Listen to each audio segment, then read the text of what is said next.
Hello friends, welcome to சாமி defence news. இன்றைக்கி நம்ம சில முக்கியமான டிஃபென்ஸ் நியூஸ் பற்றி தான் பார்க்க போகிறோம். வீடியோக்குள்ளே போகிறதுக்கு முன்னாடி நம்முடைய சேனலை பிடித்திருந்தால் லைக் பண்ணுங்கள், சப்ஸ்கிரைப் பண்ணுங்கள், கூடவே பெல் என்ற ஆல் பட்டனை கிளிக் பண்ணுங்கள். அப்போ தான் நாங்கள் போடுகின்ற வீடியோக்கள் உங்களுக்கு நோட்டிஃபிகேஷனாக வரும்.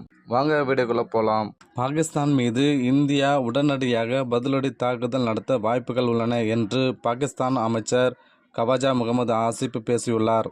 பாகிஸ்தான் பாதுகாப்பு அமைச்சர் கவாஜா முகமது ஆசிப் அளித்த பேட்டியில், பாகிஸ்தான் மீது இந்தியா உடனடியாக பதிலடி தாக்குதல் நடத்த வாய்ப்புகள் உள்ளன.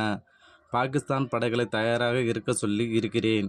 இந்தியா எப்போது வேண்டுமானாலும் தாக்கலாம் என்பதால் எங்கள் படைகளை பலப்படுத்தியுள்ளோம். இதுபோன்ற சூழ்நிலையில் சில மூல உபாய முடிவுகளை எடுக்க வேண்டும். எனவே அந்த முடிவுகள் எடுக்கப்பட்டுள்ளது.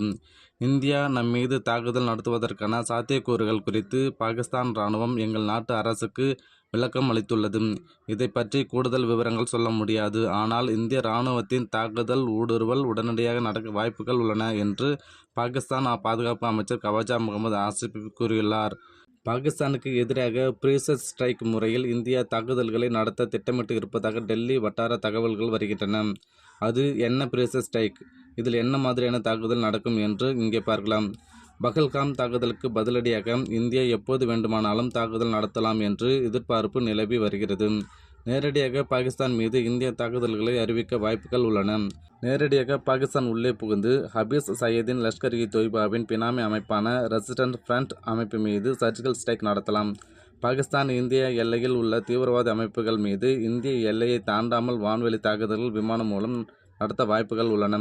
சில நாட்கள் திட்டமிட்டு அதன் பிறகு இதற்கு காரணமான தீவிரவாதிகளை மட்டும் என்கவுண்டர் செய்யலாம். அல்லது தீவிரவாதிகளுக்கு எதிராக போர் அறிவித்து ஒட்டுமொத்தமாக ஜம்மு காஷ்மீர் எல்லையில் தொடர்ந்து தாக்குதல் நடத்தி மொத்தமாக கேம்புகளை அழிக்கலாம். கடற்படையை பாகிஸ்தான் அருகே கொண்டு சென்று அங்கிருந்து தாக்குதல்களை மேற்கொள்ள முடியும். அதேபோல் ஏவுகணை தாக்குதல்கள், விமான தாக்குதல்கள் நடத்த முடியும்.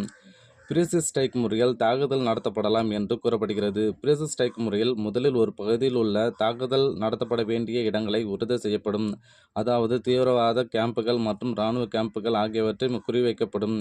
இப்படி குறிவைக்கப்பட்ட மையங்கள் அதன்பின் ட்ரோன் மூலம் கண்காணிக்கப்படும். அவை சரியான இடங்களா என்று உறுதி செய்யப்படும். உளவு பணி முடிந்த பின் தாக்குதல் திட்டங்கள் வரையறுக்கப்படும். எப்படி உள்ளே செல்வது, எப்படி வெளியே வருவது, என்ன மாதிரியான தாக்குதலை நடத்துவது என்று உறுதி செய்யப்படும். தேதி முடிவெடுக்கப்படாது. விமான தாக்குதல் என்றால் எப்படி உள்ளே செல்வது, தரைவழி தாக்குதல் என்றால் எப்படி நடத்துவது என்ற திட்டங்கள் வகுக்கப்படும். இது உள்துறை அமைச்சகத்தின் ஒப்புதலை பெறும். கடைசியாக பிரதமர் ஒப்புதல் அளித்த பின் தாக்குதல் நடத்த முடிவெடுக்கப்படும். தாக்குதல் நடத்தப்படுவதை 3 அல்லது 4 மணி நேரங்களுக்கு முன்பாகத்தான் வீரர்களுக்கு சொல்லப்படும். தகவல்கள் கசிவதை தடுக்க இந்த நடவடிக்கை எடுக்கப்படுகிறது.